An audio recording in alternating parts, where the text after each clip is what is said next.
श्रीमद् भागवत का एक बहुत सुंदर श्लोक है कि यावत् ब्रियेत जठरम तावत् स्वत्वम ही देहिनम अधिकं योऽभिमन्येते स चौरेति न,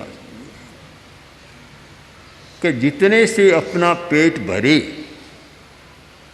उतना पर तो व्यक्ति का अधिकार है, वह उसका स्वत्व है। अधिकं योऽभिमन्येते, जो उससे अधिक रखना चाहता है, लेना चाहता है, स्तेये दंडमर्हति, वह स्तेन है, चोर है और उसे दंडित करना चाहिए, दंड देना चाहिए। दंडमर्हति, दंड देने योग्य है। कितनी कड़ी बात कही है। और यह बात एक समाज व्यवस्था के लिए बहुत मननीय बात है कि जिस समाज व्यवस्था में यह होता है कि अनावश्यक संग्रह कोई व्यक्ति न करे और किसी व्यक्ति के पास अनावश्यक संग्रह नहीं होना चाहिए। एक व्यक्ति इतना अनावश्यक संग्रह करता है कि 10,000 व्यक्ति उससे प्रभावित हो जाते हैं। एक इतना ऊंचा पहाड़ बना दिया कि बड़े बड़े गड्ढे बन गए। तो यह मूर्छा का जीवन है। मूर्छा में ही कर सकता है ऐसा। जिसमें मूर्छा नहीं है वह व्यक्ति ऐसा काम नहीं कर सकता। यह कहने में कोई शायद कठिनाई नहीं होनी चाहिए कि वर्तमान में मूर्छा का जीवन बहुत जिया जा रहा है। जागरूकता का जीवन जीने वाले लोग बहुत कम हैं।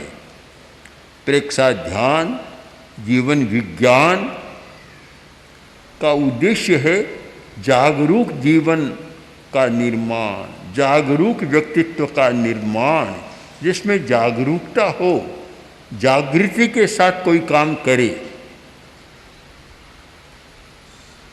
एक संप्रदाय है, ध्यान संप्रदाय, बौद्धों का एक संप्रदाय है जो जापान, ताइवान, चीन आदि में चलता है, कोरिया में उधर, जिसका नाम ही है जैन संप्रदाय, यानी ध्यान संप्रदाय। ध्यान संप्रदाय का मुख्य विषय रहता है कि जागरूकता, बस जागरूकता के साथ काम करो। कोई भी काम करो जागरूकता के साथ करो। इस जागरूकता को ही प्रेक्षा ध्यान में कहा गया भावक क्रिया। भावक क्रिया, भावक क्रिया का मतलब ही जागरूकता है कि कोई भी काम करो जागरूकता के साथ करो, मूर्छा में मत करो। एक ध्यान संप्रदाय का साधक बैठा था और कुछ लोग भी बैठे थे। तो प्रमुख था, गाल पर एक मक्खी बैठ गई और उसने ऐसा किया, मक्खी उड़ गई। मक्खी तो उड़ गई, फिर उसने ऐसा किया गाल पर चांटा।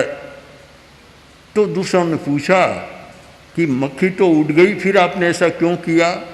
तो बोला पहले मैंने मूर्छा में कर लिया था, अब जागरूकता के साथ कर रहा हूँ।